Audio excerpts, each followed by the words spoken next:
ચાલો આપણે માણસ માણસ રમીએ. બહુ સરસ મજાની કચોકડી નાનકડી વાર્તા આપની સમક્ષ શેર કરી રહ્યો છું કે ઉનાળાની ગરમી અત્યારના દિવસો ચાલે છે એવી ધૂમ તાપ તપતો હતો, સખત ઉનાળો, અત્યારની ટેમ્પરેચર ચાલે છે એ પ્રમાણે. અને એક માણસ એ સમયગાળાની અંદર ભર બપોરે બહારને રસ્તે નીકળ્યો હશે એટલે એને બહુ તરસ લાગી. બપોર હતી એટલે મોટાભાગની દુકાનો બંધ હતી, મોટાભાગના ઘર બંધ હતા. પણ એને જોયું કે દૂર દૂર છેવાડે કોઈ એક વ્યક્તિ દુકાન ખોલીને હજુ બેઠો છે. એટલે એને શું કહ્યું, ત્યાં ગયો ધીમે રહીને. તો ત્યાં જોયું તો એક શેઠ દુકાનમાં બેઠા હતા. એક જ વ્યક્તિ હતો અને તે એનું કામ કરી રહ્યો હતો. આ ભાઈને બહુ તરસ લાગી એટલે એને રિક્વેસ્ટ કરી, વિનંતી કરી કે શેઠ મને પાણી આપો ને, બહુ તરસ લાગી, મારું ગળું સુકાય છે. શેઠે એને કીધું કે નોકર બહાર ગયો છે, 10 મિનિટ પછી આવે એટલે તને આપે. 10 મિનિટ રાહ જોઈ, નોકર આવ્યો નહીં. ફરીથી પાછો આવે, આની તરસ બહુ જ વધી ગઈ એટલે કહે છે કે શેઠ મને પાણી પીવડાવો ને થોડું. તો ફરીથી પાછો એને જવાબ કે 10 મિનિટ બેસ, રાંધો થોડી, આવતો જ હશે, આવે એટલે આપે. ફરી પાછી 10 મિનિટ થઈ, 20 મિનિટ થઈ, હવે તો પેલાનો જીવ નીકળી જવાની તૈયારી. એણે કીધું કે શેઠ મને પાણી નહીં આપો તો હું મરી જઈશ, મારે પાણી પીવું છે, મને પાણી આપો ને.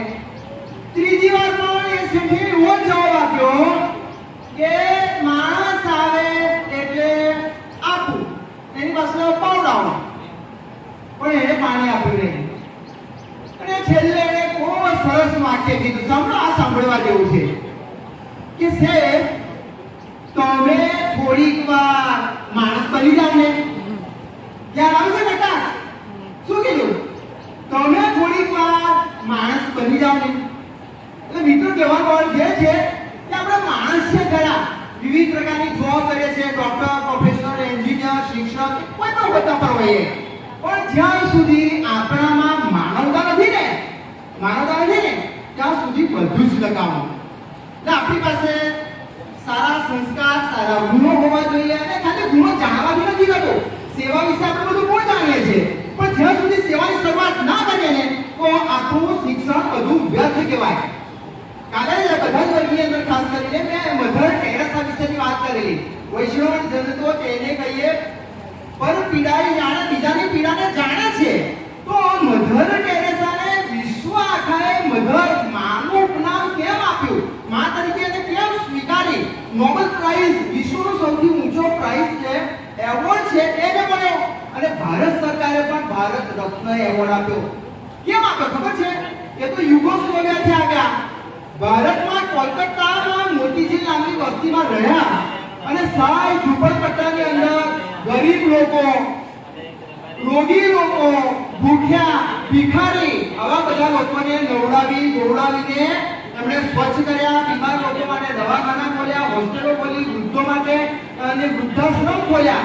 અને આજે પણ એમની સેવા અવિરત છે. તો કહેવાનો અર્થ એ છે કે જો આપણે સેવા કરીશું તો વિશ્વ એની નોંધ લેશે. સેવાથી મોટો અને માનવતાથી મોટો બીજો અન્ય કોઈ ધર્મ નથી. એટલે મારું કહેવાનો અર્થ એ છે શિક્ષણ પ્રાપ્ત કરીએ, સંસ્કાર મેળવીએ અને આપણી સેવાનો અવિરત પ્રવાહ આપણે આપણા લોકો જે આપણને મળે છે તેની સાથે ચાલુ રાખીએ. અને હું મેં સ્ટેટસમાં પણ કેટલીક વાર મૂક્યું છે, આપણા જીવનનો હેતુ કે આનંદ એ છે કે આપણા સંપર્કમાં આવનાર વ્યક્તિ મારાથી એટલે કે આપણાથી ખુશ હોવો જોઈએ.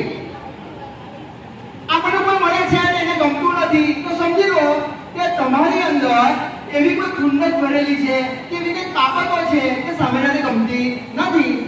આપણને લોકો પસંદ કરે એ પ્રકારેનું આપણું જીવન હોવું જોઈએ. અને આ માનવતા વિશેની વાત કરી એ તો બધામાં જ હોવી જોઈએ.